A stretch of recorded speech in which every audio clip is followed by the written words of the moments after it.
అదే RTV app వార్తల్ని క్షణాల్లో చదివే అవకాశం ఉంటుంది. ఒక న్యూస్ పేపర్, ఒక టెలివిజన్ ఛానల్ మీ చేతుల్లో ఎప్పుడూ ఉంటాయి.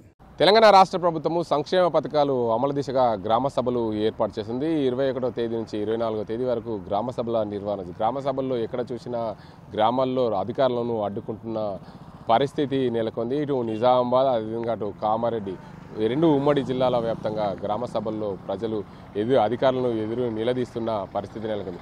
మాకు రేషన్ కార్డులలో పేర్లు యాడ్ చేయడం రావట్లేదు. రేషన్ కార్డు గత 10 ఏళ్ళుగా ప్రభుత్వం ఇవ్వలేదు. ఇప్పుడైనా కూడా రేషన్ కార్డులకు సంబంధించి మీరు స్పష్టమైన హామీలు ఇవ్వడం లేదు. రేషన్ కార్డులు ముందు ఇవ్వండి అని చెప్పి ఆందోళన చేపడుతూ, మరోవైపు ఇందిరమ్మ ఆత్మీయ భరోసా, ఎవరైతే ఉపాధి హామీ కూలీలు ఉన్నారో వారికి ఆత్మీయ భరోసా ఇవ్వడం ఎందుకు? మేము ఎన్నో ఏళ్ళుగా ఉపాధి హామీ కూలీలుగా పనిచేస్తున్నాం, మాకు ఆత్మీయ భరోసా రావాలి అన్నారు. కానీ 23-24 సంవత్సరంలో కేవలం 20 రోజుల పాటు పనిచేసిన ఉపాధి హామీ కూలీలకే రైతు భరోసా, ఇందిరమ్మ ఆత్మీయ భరోసా ఇస్తామనడం సమంజసం కాదని చెప్పి గ్రామాల్లో అధికారులను నిలదీస్తున్నాం. మరోవైపు ఇందిరమ్మ ఇళ్లకు చూసుకుంటే ఇటు నిజామాబాద్ నగరంలో ప్రధానంగా నిజామాబాద్ నుడా మాజీ చైర్మన్ భార్య విశాలిని రెడ్డికి ఇందిరమ్మ ఇల్లు రావడం పూర్తిగా అధికారుల తప్పిదం వల్లనే ఇందిరమ్మ ఇళ్ళ పేర్లలో లిస్టు వచ్చిందని చెప్పి ఆందోళన చెప్పారు. అటు బీజేపీ, ఇటు కాంగ్రెస్ నేతలు కూడా ఆందోళన చేశారు. ఎందుకంటే గతంలో బీఆర్ఎస్ పార్టీ నుంచి నుడా చైర్మన్గా పనిచేశారు. ప్రస్తుతం మాజీ చైర్మన్గా ఉన్నారు.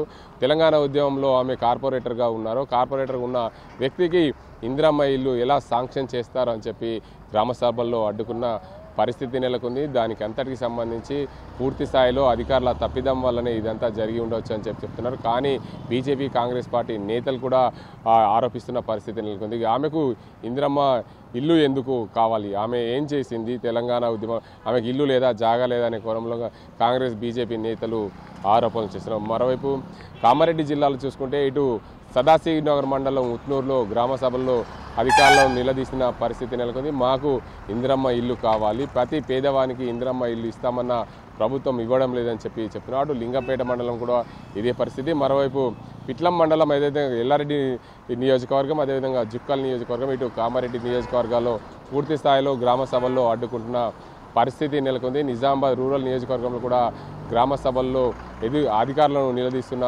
పరిస్థితి నెలకొంది. మరోవైపు బాల్కొండ నియోజకవర్గంలో ఏకంగా మాజీ మంత్రి వేముల ప్రశాంత్ రెడ్డి గ్రామ సభలకు వెళ్ళిన నేపథ్యంలో గ్రామ సభల్లో అడ్డుకుంటున్న పరిస్థితి నెలకొంది. మాకు రైతు భరోసా రావాలి, పూర్తి స్థాయిలో ప్రతి రైతుకు రైతు భరోసా ఇవ్వాలి, ఎందుకంటే మేము పంట పండిస్తున్న భూములకే మాకు రైతు భరోసా ఇవ్వాలని కోరుతున్నాం. మరోవైపు పెన్షన్లు, అదేవిధంగా రేషన్ కార్డులు, ఇందిరమ్మ ఆత్మీయ భరోసా, దాంతోపాటు ఇందిరమ్మ ఇళ్లకు మాకు సరైన లబ్ధిదారులకు ఇవ్వాలి. ఇక్కడ ప్రభుత్వం పూర్తి స్థాయిలో అధికారులు సర్వే చేయడంలో విఫలమయ్యారని చెప్పి ఆరోపణలు చేస్తున్నారు. ఏదేమైనప్పటికీ తెలంగాణ రాష్ట్ర వ్యాప్తంగా ప్రభుత్వం సంక్షేమ పథకాలు అమలు దిశగా సర్వేలు నిర్వహించి గ్రామ సభల్లో అనర్హులను తీసే దిశగా ప్రయత్నాలు జరుగుతున్నాయి. అందులో భాగంగా సరైన అర్హులకు ఇందిరమ్మ ఇల్లు కానీ, రైతు భరోసా కానీ, ఇందిరమ్మ ఆత్మీయ భరోసా కానీ, ఇందిరమ్మ ఇల్లు కానీ రాలేవని చెప్పి ఆరోపణలు చేసుకున్నారు. ఎక్కడెక్కడ అడ్డుకుంటున్న పరిస్థితి ఉంది. ప్రభుత్వం ఇకనైనా స్పందించి నిజమైన పేదవాళ్లకు సంక్షేమ పథకాలు అందించే దిశగా ప్రయత్నాలు చేయాలని చెప్పి గ్రామ సభల్లో ప్రజలు అంటున్న పరిస్థితి. ఇది ఇక్కడ పరిస్థితి.